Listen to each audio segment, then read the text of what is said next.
Moi, c'est Awa Sissé. Ibrahim Abba. Abidjeng. Donc, nous sommes ici aujourd'hui dans le 9e arrondissement de Marseille, où nous venons à la rencontre de Madame Diatou Ndiaye, qui va nous parler de sa poste de responsable et fondatrice de l'association Passerelle. Et il va nous parler également de son engagement en tant que citoyenne et du pouvoir d'agir. Sans voir qu'on l'a peut-être laissé trop longtemps à l'écart. Y a-t-il un cœur qui s'élève pour que tout le monde soit d'accord? Un cœur qui prenne la relève, quelqu'un qui vienne en renfort. C'est ma terre où je m'assois, ma rivière, l'eau que je bois, qu'on n'y touche pas. C'est mes frères autour de moi, mes repères. Bonjour Diatou, alors je vais vous poser une question. Donc, qu'est-ce que vous pensez de la citoyenneté? Bienvenue chez nous. Mais oui, je me sens citoyenne pleinement, de par mon engagement de tous les jours, de par l'éducation que j'apporte aussi à mes enfants et de par aussi l'exemplarité que j'inspire autour de moi. Donc je me sens très, très citoyenne. Qu'est-ce qui a fait de vous que vous soyez là aujourd'hui en étant une bonne citoyenne? À un moment donné, j'ai fait confiance à la République parce qu'ils disent liberté, égalité, fraternité. Et avec quelques parents autour de moi, nous avons pris notre destin en main. Donc on a mis en place cette association-là, Passerelle, qui nous permettait de mieux encadrer nos enfants parce que le quartier était devenu, entre la Soude, le Bengale et la Caillole, nous avions peur de l'image qu'on avait de ces jeunes-là. Donc on a pris nos enfants en main et depuis 2007, on a réussi à mettre en place de l'aide aux devoirs, accompagné dans un premier temps par la faculté de l'UMNI. Donc aujourd'hui, on continue à accueillir les étudiants de l'école d'ingénieurs qui viennent faire superviser l'aide aux devoirs, le soutien scolaire. Mon engagement m'a permis au jour d'aujourd'hui de répondre oui au rectorat pour être membre de la commission de labellisation des cordées de la réussite. C'est aussi cet engagement qui m'a permis aussi d'être membre du conseil d'administration du collège du quartier et de continuer à travailler avec les écoles du quartier sur la réussite éducative des enfants. Non, au contraire. Au contraire. Non, ils viennent pour voir ce que je fais sur le quartier. On est une association. C'est très très bien. Tu peux leur dire deux mots, Dorina, s'il te plaît. Vous avez la meilleure personne.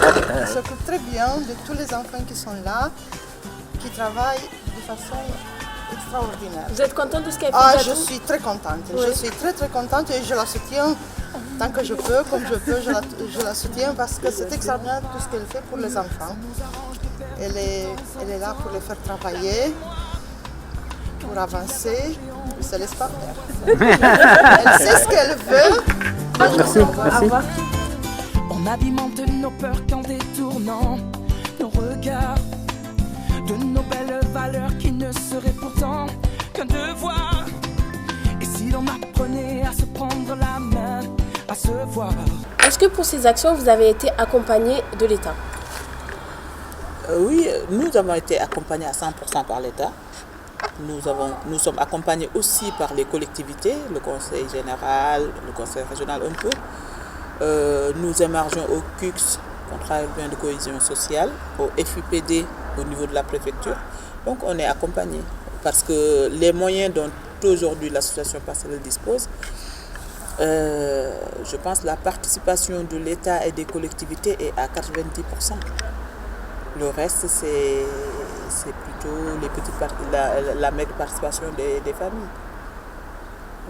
Voilà, je pense qu'on peut dire qu'on est accompagné par l'État. Mesdames, sinon, Diata, qu'est-ce qu'elle vous apporte dans le quartier? Oui, allez, dites-nous. Oui, bien sûr, oui. Alors, Diatou, qu'est-ce qui m'apporte au quartier? Je la connais, ça fait des années maintenant. On aimerait quand même passer des bonnes fêtes de fin d'année au quartier avec les voisinages. Vous voyez. Et vous comptez sur Sur Diatou. Pour ambiancer le quartier, Voilà, pour ambiancer le quartier. Diatou veut quelque chose, Elle ferait bien avec nous. Diatou veut quelque chose, Diatou, ben, Diatou, si tu as besoin de quelque chose pour les fêtes de fin d'année, pour le 31, je suis disponible. On est là. Ok. Ok. En 15 ans d'action en faveur du mieux vivre ensemble, quels conseils donneriez-vous en termes de perspective? Moi, le mieux vivre ensemble ne se décrète pas. Donc ça, on le sait tous. C'est un travail de tous les jours, un travail de fourmi. Donc c'est du tricotage. Et c'est jamais gagné parce qu'il suffit d'une information à la télé pour que les choses s'écroulent et qu'on recommence encore. Mais j'y crois. J'y crois parce que je tiens comme exemple l'OQSM, une association que j'ai été cofondatrice de l'Observatoire des quartiers sud de Marseille, qui est dirigée aujourd'hui par des chercheurs de renommée.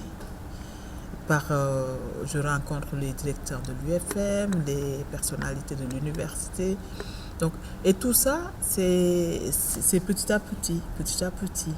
Après, tu vas aller sur quelque chose de plus terre à terre, dans la vie de tous les jours.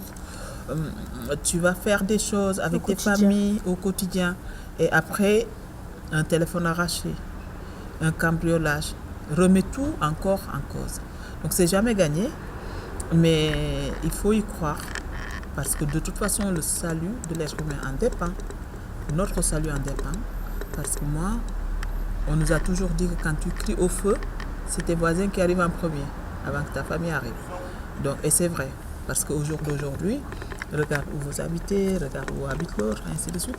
C'est rare qu'on a la chance d'avoir que ceux qui nous ressemblent ou que des membres de notre famille qui habitent au-dessus de nous.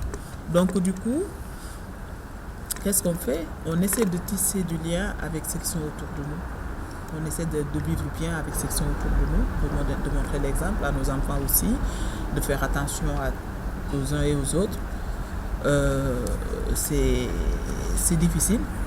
C'est difficile parce qu'on a l'actualité de tous les jours, on a les guerres, on a tout qui est contre le mieux vivre ensemble aujourd'hui. Donc du coup, on peut que dire que c'est difficile, mais après c'est y aller aussi, c'est pas.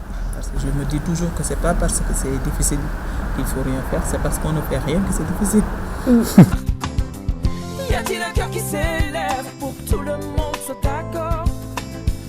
Un cœur qui prenne la relève, quelqu'un qui vienne en renfort. C'est ma terre où je m'assois, ma rivière, l'eau que je bois, qu'on n'y touche pas. C'est mes frères autour de moi.